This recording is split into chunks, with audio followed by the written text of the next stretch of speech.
Assalamu alaikum masu bibiyan mu a wannan shafi.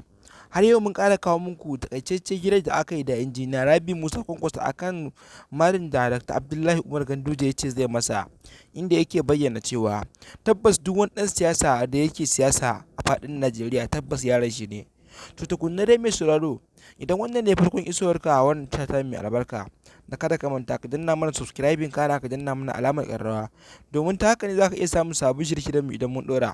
Tun bayan wannan takaitaccen hira da aka yi da injiniya Rabi Musa Kwankwaso, tun daga lokacin nan tabbas injiniya Rabi Musa Kwankwaso ya bayyana wa cewa tabbas shi fa ba yaron siyasa ba ne, sannan kuma wannan abin da Abdullahi Umar Ganduje ya shirme ne, saboda ya ce bai isa ya kalli idansa ya faɗa mai wannan maganar ba. Wannan maganar da ya faɗa tabbas dan a bayan idansa ne, amma ya ce idan a gaban idansa ne bai isa ya iya faɗa wannan magana ma, balle har a zo kan maganar mari.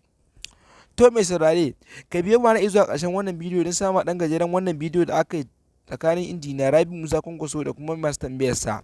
To tun bayan wannan abubuwa da suke faruwa na bayyana cewa tabbas Abdullahi Umar Ganduje, inda ya bayyana cewa zai mari injiniya Rabi Musa Kwankwaso, abubuwa suke ta faruwa a jihar Kano, inda ake cewa tabbas Ganduje ma ya yi rashin kunya na cewa zai mari injiniya Rabi Musa Kwankwaso. To wani bangaren tabbas injiniya Rabi Musa Kwankwaso duk wanda ya san dan siyasa ne wanda ba a ba shawara sai dai ba da shawara. To ta yaya za a yi kuma ya je ya mare shi? Tabbas wannan abu da ya kuskure ne, sabida tabbas injiniya Rabi Musa Kwankwaso ya bayyana cewa karfe ya manta da magana da ya faɗa mai a baya, a cinye in sa shi a cinye shi ba tare da an gane ma gawarsa ba.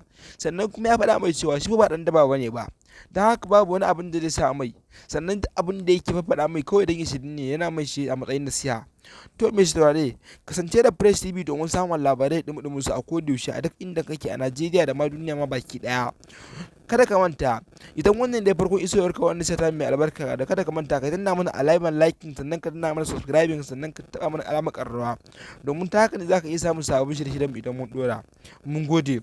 Tun bayan wani takaitaccen hira da aka yi da injiniya Rabi Musa Kwankwaso, tabbas ya bayyana cewa dukkan wani ɗan siyasa da yake ganin cewa zai iya faɗa mai wannan magana a bayan idansa, to in ya isa ya zo ya faɗa mai a gaban idansa, wallahi ba za su iya ba. Inda ya rantsuwa ya fara cewa wallahi ba za su iya ba. Sannan ya ce Dr. Abdullahi Umar Ganduje kar ya manta yaran shi ne a siyasa, kuma shi ya san waye a siyasa, don haka ba ma ya buƙatar mai tsaya na mai ƙarin bayani, ya san waye shi. Sannan ya faɗa mutane cewa tabbas abin da ya faɗa ko a gaban idansa ba zai iya faɗa ba. Wannan ma dan dai akwai wanda suka tun da ya faɗa wannan magana, amma ya ce wannan magana da wallahi a tsorace yi ta. To mai saurare, kada ka manta dai ka kasance da Press TV domin samun labarai da su. Mun gode.